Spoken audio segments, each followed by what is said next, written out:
Estimados, continuando con nuestro curso de MATPEL, vamos a ver ahora lo que es clasificación según la ONU, pero vamos a entrar a ver ahora lo que son las placas. Recuerden que en el video anterior hemos conocido las 9 clases de materiales peligrosos con sus pictogramas correspondientes.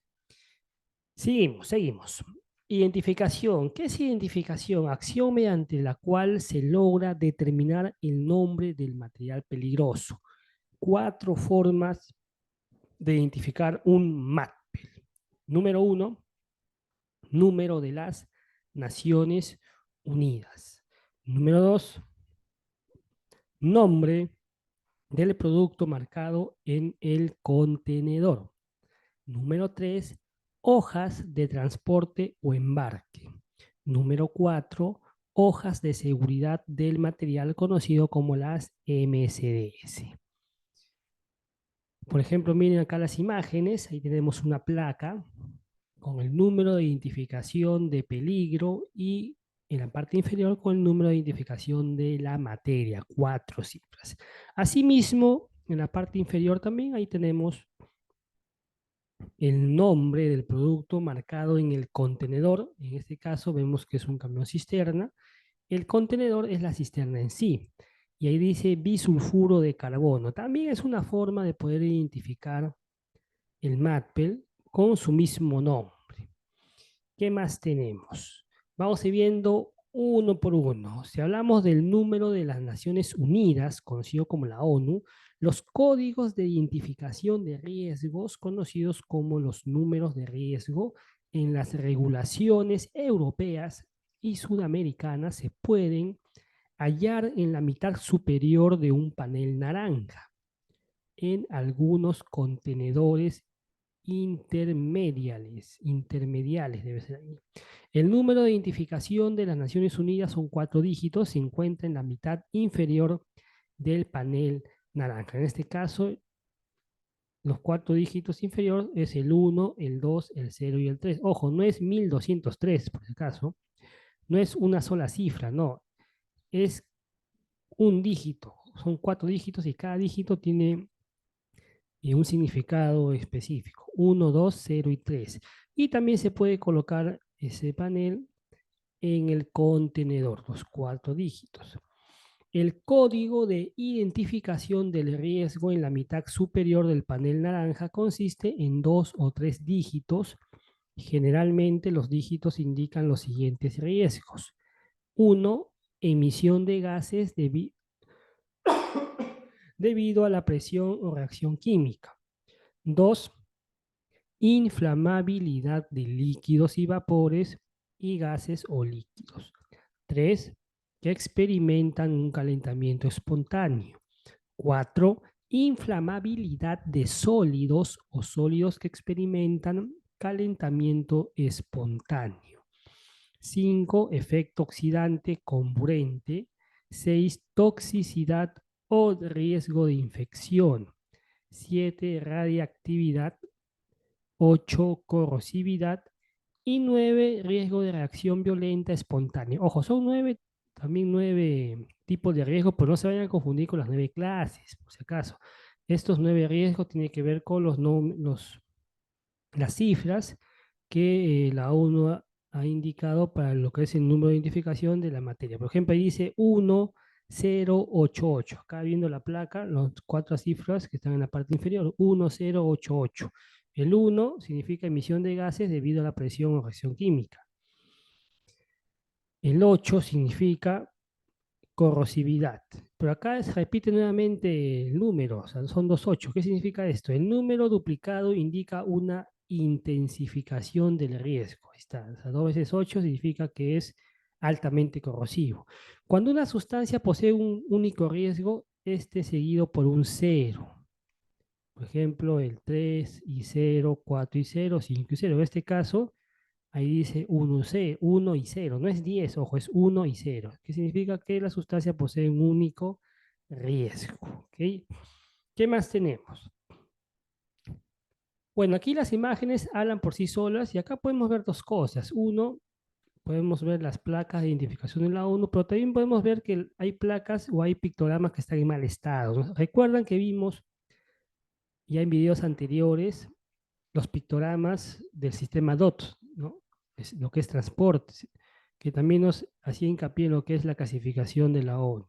Bueno, aquí podemos ver en las imágenes que efectivamente están los pictogramas, hay una clasificación, pero en algunos casos están en mal estado, ¿no? Por ejemplo, la imagen de la parte inferior, miren, ni se notan, ¿no?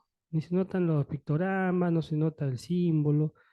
En otros casos sí, por ejemplo, la foto de la izquierda, la mano izquierda superior, ahí sí se nota mejor. Y también vemos su clasificación UN, Naciones Unidas, ahí van sus dígitos, ¿no? En algunos casos se nota mejor, en otros casos no se nota mucho, en otros casos está inclinado, está mal puesto. Bueno, ese es como un ejemplo que me está indicando que claro, estos vehículos transportan materiales peligrosos y ahí tiene su código de identificación. ¿Qué más? Bueno, habíamos dicho también, estimados, que otra forma de poder identificar los productos es con el nombre en el contenedor. Por ejemplo, miren ahí dice bisulfuro de carbono. Está en un camión cisterna y ahí se está indicando el nombre directamente del producto. Luego también tenemos, tercera forma de identificar los documentos de transporte o embarque, ¿no? En este caso, claro, el documento de embarque indica de forma ya intrínseca, de forma directa, el tipo de material peligroso que se está transportando. Asimismo, también nos da otras indicaciones como el número de contacto en caso de emergencia y también algunas medidas a tomar. Asimismo, también vemos que se identifican las placas, los pictogramas de peligro del sistema DOT, como lo que es inflamable, clase 3, y también su número de Naciones Unidas, el 1219. Y la cuarta forma es por medio de un documento llamado la MCDS, en inglés o en español, la hoja de seguridad del material peligroso, ¿no? También llamado la MCDS o la SDS. Bueno, este documento es muy importante, estimados. Algunos incluso dicen que la hoja de seguridad es como la partida de nacimiento del material peligroso, del producto químico. ¿Por qué? Porque en la hoja de seguridad prácticamente está todos los detalles que se tiene que saber acerca de la naturaleza del producto. Estimados, cada uno de nosotros tiene una partida de nacimiento, ya sea que naciste en cualquier ciudad del Perú y también a nivel mundial, ¿no? Ya sea que naciste en clínica, en hospital, en posta, hay una partida de nacimiento y ahí está estipulado tus nombres, apellidos completos que te pusieron tus padres, el nombre de tus padres, el nombre de tu madre, ¿no? Cuál fue tu peso, tu talla, qué día naciste, ahí están tus datos principales. Bueno, la hoja de seguridad es algo similar, pero la hoja de seguridad es más detallada. Ahora, ¿quién elabora las hojas de seguridad? Ojo, el fabricante. O sea, la empresa, productora, o también el proveedor o el distribuidor. O sea, los que se encargan de facilitarte la sustancia, el producto o el material peligroso, ellos tienen que entregarte la hoja de seguridad. Generalmente, quien lo hace es el fabricante, porque el fabricante es quien elabora, ¿no? Quien produce ese material, conoce el material, ¿no? Y nos ponen toda la información mínima que tenemos que saber acerca de ese material peligroso. Y más adelante vamos a conocer un poquito más acerca del contenido de las hojas de seguridad. Continuamos. Bien, justo aquí está la información que les estaba indicando hace un instante, las hojas de datos de seguridad del material. ¿Qué es, qué es una MCDS? La hoja de seguridad de un producto no se considera dentro del grupo de los documentos de transporte, no es un documento de transporte, ya que este se refiere en detalle al producto que se transporta. Tal es así que puede resultar vital para los que prestan el auxilio correspondiente, ya que mediante la información que posee permite identificar el material peligroso transportado o almacenado. ¿Okay? Claro, no es un material de transporte o de embarque, no. Un material más específico que nos habla acerca de la naturaleza del material, ¿no? Características importantes. Por tanto, este documento está diseñado para suministrar información a todo tipo de personal sobre los procedimientos correctos para manejar con una determinada sustancia en caso de emergencia. ¿Ok? Este es un documento importante. Siempre en el lugar donde tenemos la sustancia química, el producto peligroso, el MATPEL, ahí también debe estar su hoja de seguridad, ya sea que esté en almacén, ya sea que se esté transportando o ya sea que los tengamos en uso la sustancia, ¿no? Hay que tener siempre su hoja de seguridad. ¿Qué normativa o qué normatividad existe al respecto? Claro, hablando de las hojas de seguridad. En Estados Unidos, por ejemplo, y en muchos países latinoamericanos se sigue el formato sugerido por la norma técnica ANSI Z400.1, el cual consta de 16 secciones organizadas en los siguientes bloques de información. Ojo, como ya hemos comentado, en Estados Unidos y en Latinoamérica se usan mucho estándares, bueno, en Estados Unidos de todas maneras, pero más en Latinoamérica, estándares americanos. Y el ANSI es bien conocido, ¿no? El ANSI es una institución de Estados Unidos. ANSI en inglés, en español, Instituto Americano de Estandarización, ¿no? Instituto Nacional de Estandarización. Ahí se establecen los estándares. Claro, cuando hablamos de ANSI, generalmente lo asociamos a EPPs, ¿no? Por ejemplo, cuando hablamos de arnés, el ANSI 359.1. Cuando hablamos de casco, hay también su norma ANSI. Cuando hablamos de guantes, o sea, todo tipo de EPP tiene su norma ANSI, pero el ANSI se puede extender a muchas cosas más, ¿no? Por ejemplo, materiales, equipos. Acá, si hablamos de materiales peligrosos, también hablamos del ANSI, ¿no?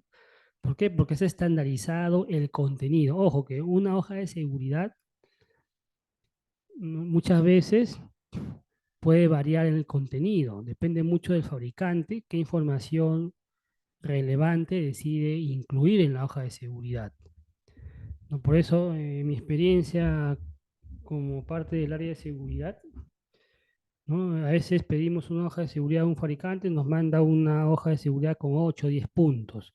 Pedimos otro producto a otro fabricante y nos manda una hoja de seguridad de 10, 12 puntos. O sea, puede variar, porque muchas veces el fabricante puede incluir información que cree importante. Entonces, para evitar esa variación, esa variedad, y para poder uniformizar y homogenizar, tenemos la norma ANSI. Y la norma ANSI Z400.1 establece bloques divididos en 16 secciones. ¿Ya? Según la norma ANSI, son 16 secciones que incluyen una hoja de seguridad, o sea, ya se ha estandarizado. Ahora, ojo, esto no es obligatorio, o sea, las normas internacionales como el ANSI, la NFPA, no es obligatorio que una empresa lo cumpla, lo que sí es obligatorio es cumplir el marco normativo legal, o sea, cumplir con lo que dice la ley y los reglamentos. La ley 29783, el reglamento de la ley, los reglamentos sectoriales de seguridad para sector eléctrico, construcción, minería, industrial, entre otros. Eso sí es obligatorio. Pero si hablamos de normas internacionales como el ANSI, por ejemplo, el OSHA, ¿no? Por ejemplo, la NFPA, no es obligatorio que una empresa peruana lo cumpla, pero sí lo cumplen porque son estándares que ayudan a mejorar la cultura preventiva, a prevenir accidentes. Por eso se aplica, ¿no? Por ejemplo, hablamos de las famosas normas ISO. Ustedes seguramente han escuchado, ¿no? La norma ISO 45001, ISO 9001, ISO 18001, ISO 14001, bueno, entre otras más. Bueno, disculpen, 18001 no existe, ese es el OSHA, ¿no? Que ya quedó totalmente derogado, ¿no? Hablamos de la ISO 45001, 9001 y 14001. Por ejemplo, las normas ISO son normas internacionales. La ISO es una entidad también a nivel mundial, ¿no? Que estandariza, ¿no? Procesos, en este caso.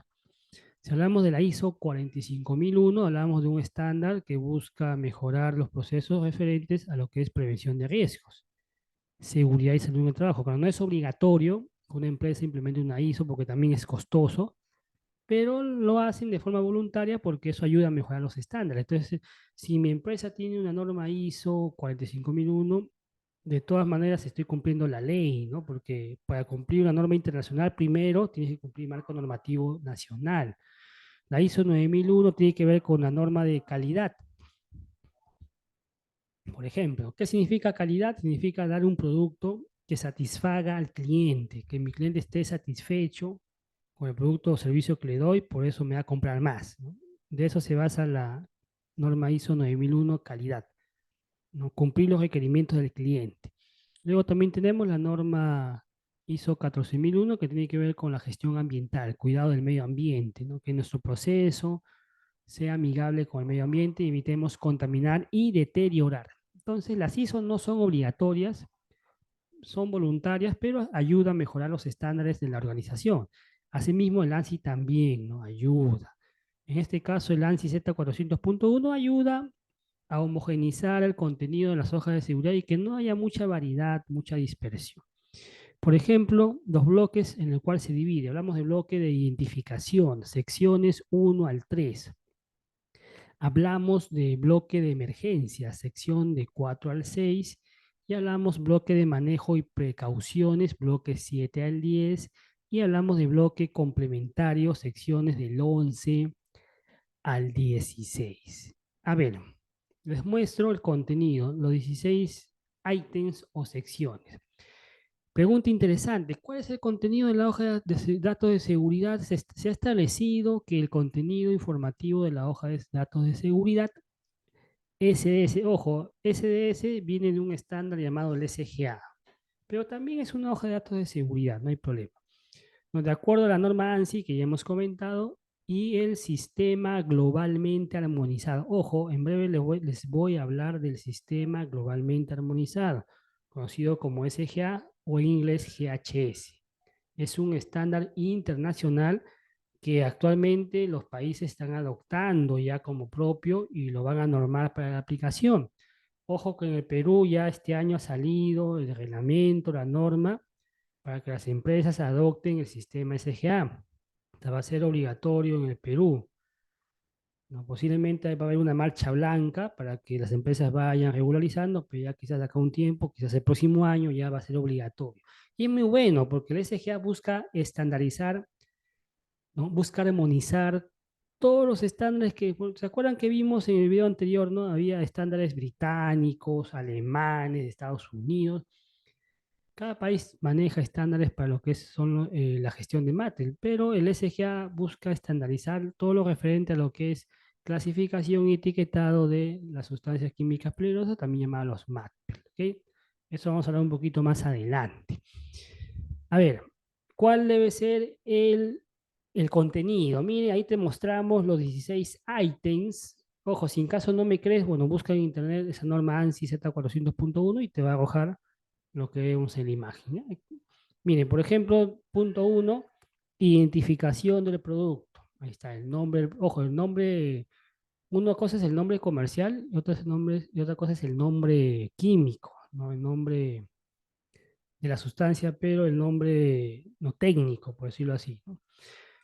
Punto dos, identificación de peligro o peligro, o sea, cuáles son los peligros que conlleva transportar, almacenar, manipular la sustancia, ¿no? El material. Punto 3, composición, ¿no? Composición, información sobre los componentes.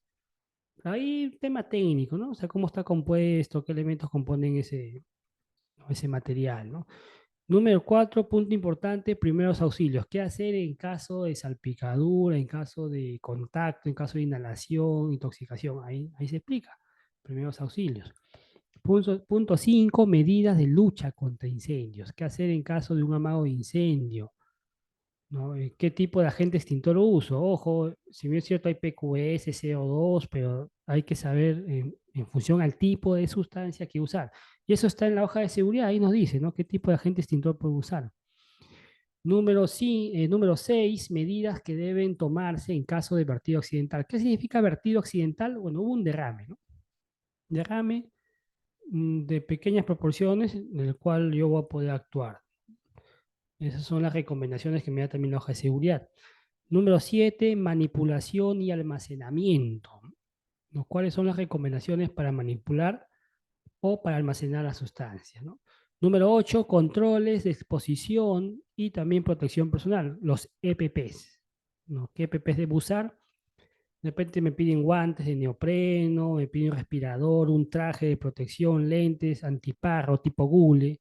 Eso me indica la hoja de seguridad. Número 9, las propiedades físicas y químicas de la sustancia. Número 10, estabilidad y reactividad. Número 11, información toxicológica. Número 12, información ecotoxicológica. Número 13, información relativa a la eliminación de los productos. Número 14, información relativa al transporte. Número 15, información sobre la reglamentación. Y número 16, otras informaciones. ¿Ok?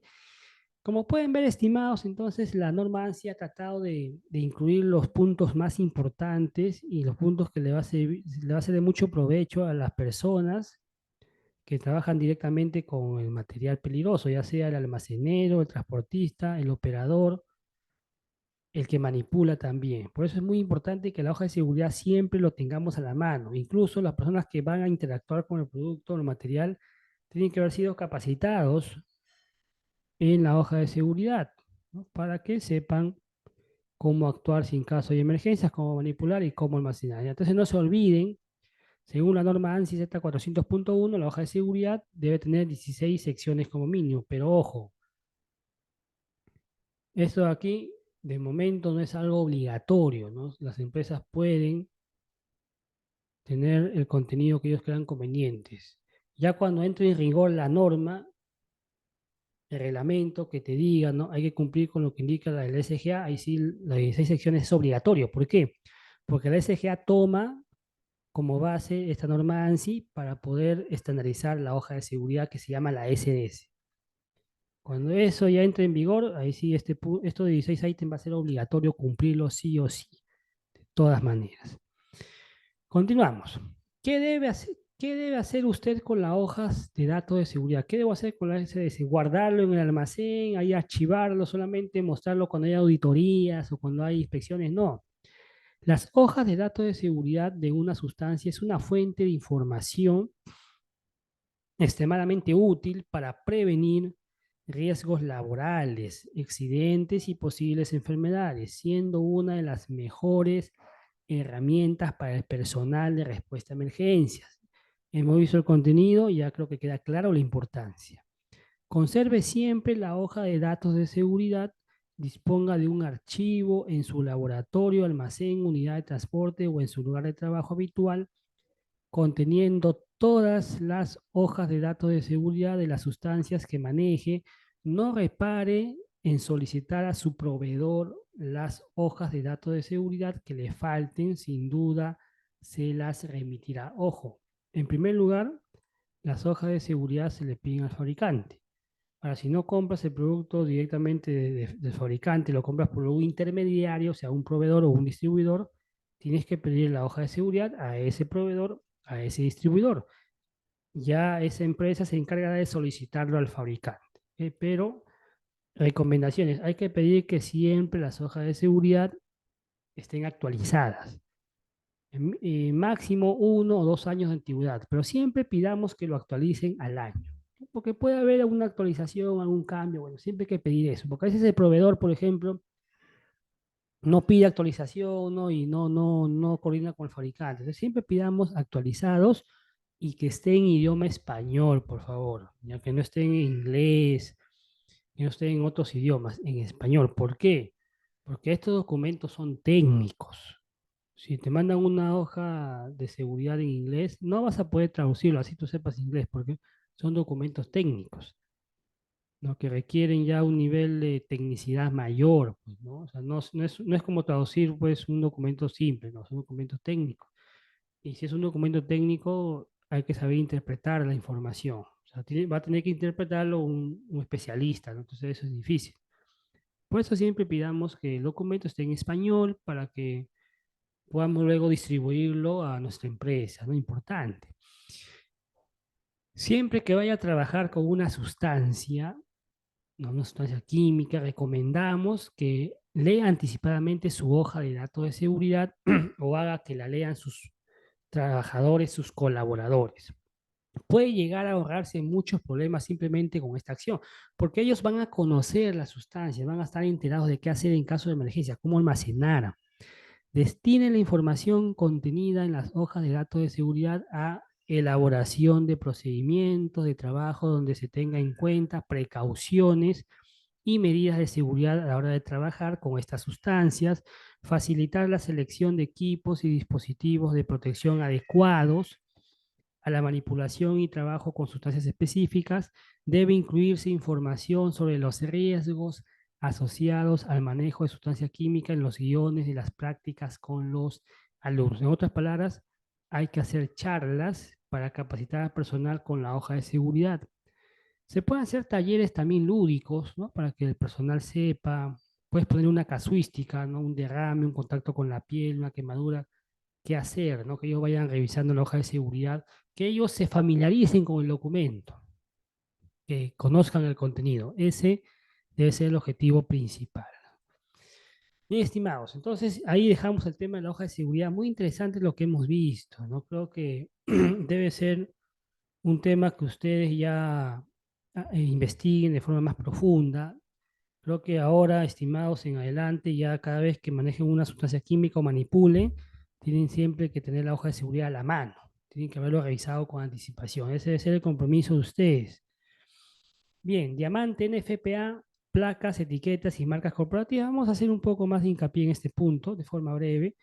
¿No? Por ejemplo, señal desarrollada por la NFPA norma 704, claro, ahí está el diamante, el cual mediante un código de colores y números que advierten sobre los riesgos asociados al material almacenado en contenedores fijos, la numeración, los colores, ¿no? Recuerden que cada color significa un nivel de riesgo, donde el azul es riesgo a la salud, el rojo es inflamabilidad, el amarillo es reactividad y el blanco es riesgo específico. Y ahí pueden ver diferentes, ¿no? La numeración del 0 al 4, 0 nivel más bajo, no hay ningún tipo de peligro o riesgo, no hay daño, y el 4 es el nivel más alto, puede ser mortal incluso o puede inflamarse inmediatamente. Luego también tenemos identificación de riesgo, objetivos, bultos, embalajes y envases sean fácilmente reconocibles, incluso a distancia, entrega, primera orientación para el manejo. Recuerden que este diamante, su aplicación es para lugares fijos de almacenamiento, almacenes, cisternas, ahí se utiliza, ¿ok? El rombo en FPA, como ya hemos hablado, 704, se divide en las 4 secciones, donde cada color tiene su respectivo significado, el azul, el rojo, el amarillo, el blanco, ¿no? Salud, inflamabilidad, reactividad y riesgo especial o específico.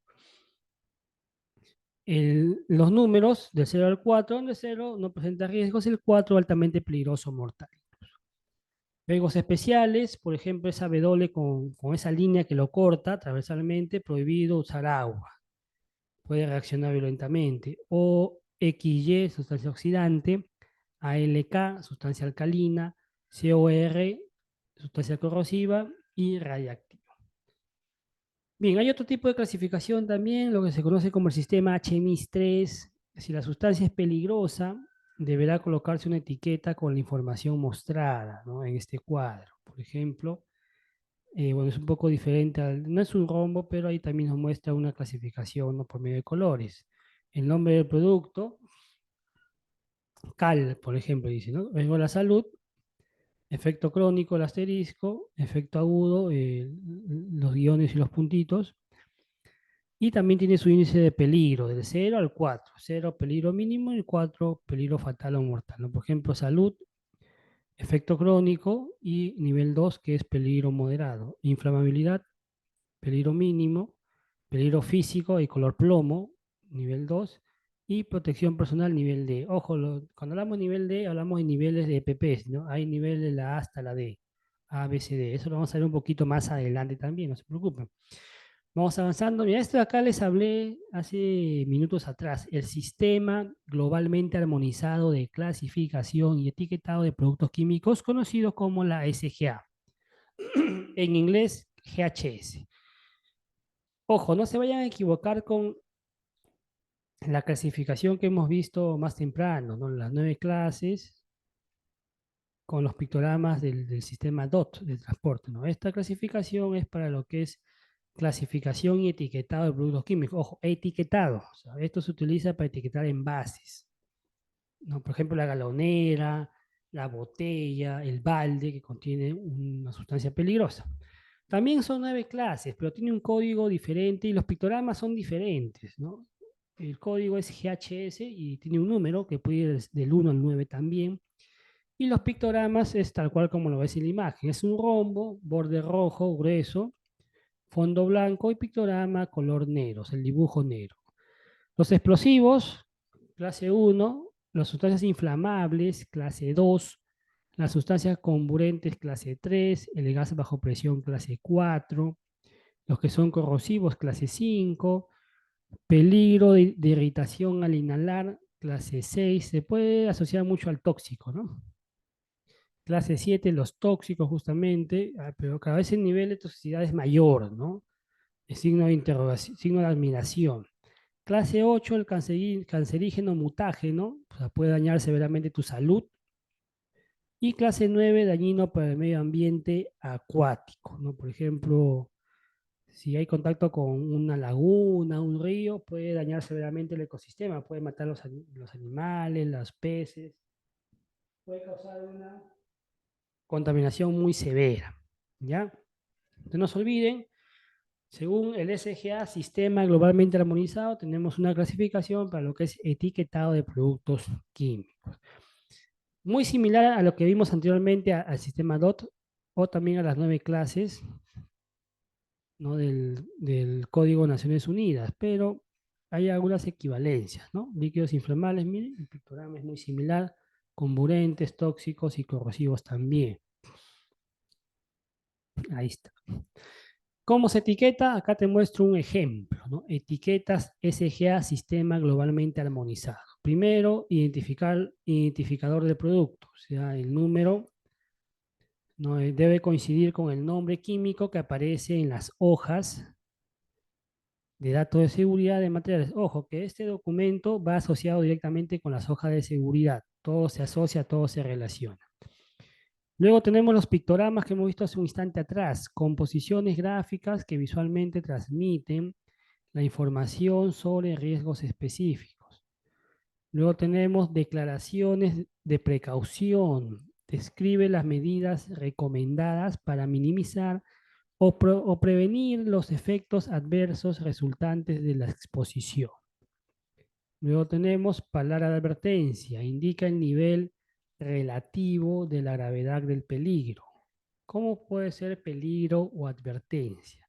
Son las palabras de señales del SGA, ¿no? Claro, ahí normalmente lo que tienes que poner es peligro o también advertencia. Dependiendo también la señal que quieres dar, ¿no? Por ejemplo, peligro, puede ser un líquido o un vapor muy inflamable, causa irritación severa a los ojos, a un daño severo. Si el nivel de peligrosidad fuese menor, ya le colocarías advertencia, ¿no? Hay que tener cuidado igual. Indicaciones de peligro, una frase asignada a una clasificación y categoría que describe la naturaleza de los riesgos del producto. Y por último, también la identificación del proveedor, el nombre y teléfono del fabricante o proveedor. Ojo, el nombre del fabricante o proveedor, no el número telefónico de tu empresa, no. No el número de emergencia de tu empresa, no, del fabricante o del proveedor. ¿Okay? Como pueden ver, es una etiqueta sencilla, intuitiva y fácil de entender. Ese es el objetivo, ¿no? Armonizar, estandarizar de tal manera que sea fácil, de fácil interpretación para la persona que trabaja con la sustancia, ¿no? Para el de almacén, para quizás el que es el transportista, para el que manipula, ¿no? Para el técnico, por ejemplo, que manipula. Tiene que ser fácil, de fácil interpretación, ¿no? Sencillo, para que inmediatamente lo puedan revisar y puedan trabajar. Un ejemplo más sencillo, miren, ahí te mostramos ejemplo de etiquetado SGA. ¿No? Ojo, tenemos varios frascos que están dentro de una caja. Claro, en la caja de embalaje, ahí van los pictogramas del DOT, o sea, lo que llega del transporte, ¿no? En la clasificación ONU. Pero en los frascos, que es lo que se manipula, ahí tiene que ver el etiquetado SGA. ¿No? Embalaje exterior, caja con una etiqueta de líquido inflamable, envase primario, o sea, la botella o de plástico, ahí va la etiqueta SGA, ¿no? Lo que hemos visto hace un instante atrás. el nombre de la pintura, cromato de plomo, los pictogramas de peligro, su palabra de advertencia, la identificación del producto y consejo de prudencia y también identificador del proveedor. Asimismo, por ejemplo, si fuese un cilindro, ¿no? Envase único, tambor de 200 litros, con una etiqueta de líquido inflamable combinado con una etiqueta del SGA, ¿no? Ojo, claro, un cilindro, un tambor, ¿no? Un cilindro de mayor capacidad, eso no es para manipulación, ¿no? No es como un frasco, ¿no? Claro, el cilindro está en un lugar fijo, estable, y de ahí quizás hacemos un trasegado a un envase más pequeño. Entonces, los cilindros se entiende como, ¿no? Un contenedor fijo, ahí sí tendría que ir, o que también incluso se usa para transportar, ¿no? Ahí tendría que ir su etiqueta de Naciones Unidas, ¿no? En este caso líquido inflamable, y también tendría que ir su etiqueta LSGA, ¿no? Indicando la palabra de advertencia, el pictograma de peligro y también las características propias de la sustancia, ¿no? Consejo de prudencia y el proveedor. Ya estimados, entonces esto hay que conocerlo porque, ojo, ya esto se viene de forma obligatoria, posiblemente el próximo año ya incluso en tu empresa y a donde vayas tú, en tus clientes a trabajar o en otras empresas donde vas, esto tiene que aplicarse ya, o sea, ya salió la norma, ya salió ya. Solamente hay que pasar un tiempo para que entre en vigencia y rigor. O sea, el SGA ya va a ser de aplicación obligatoria. ¿Qué es el SGA? Haciendo un pequeño repaso, Sistema Globalmente Armonizado, es un estándar internacional de las Naciones Unidas que nos sirve para lo que es clasificar y estandarizar lo que es etiquetado de productos químicos. Para eso tenemos los pictogramas de peligro, que también son 9, pero estos pictogramas de peligro se utilizan para etiquetar. No se confundan con el DOT. Para lo que es transporte está las placas de identificación Naciones Unidas, sistema DOT. Ya eso es diferente. SGA, etiquetar, ¿no? En base primario básicamente y también en base único. Esa es la forma estimada. ¿Okay? Entonces, muy interesante lo que hemos avanzado hasta esta parte, ya hablando un poco más a detalle de lo que es clasificación, pictogramas y lo que es también etiquetado.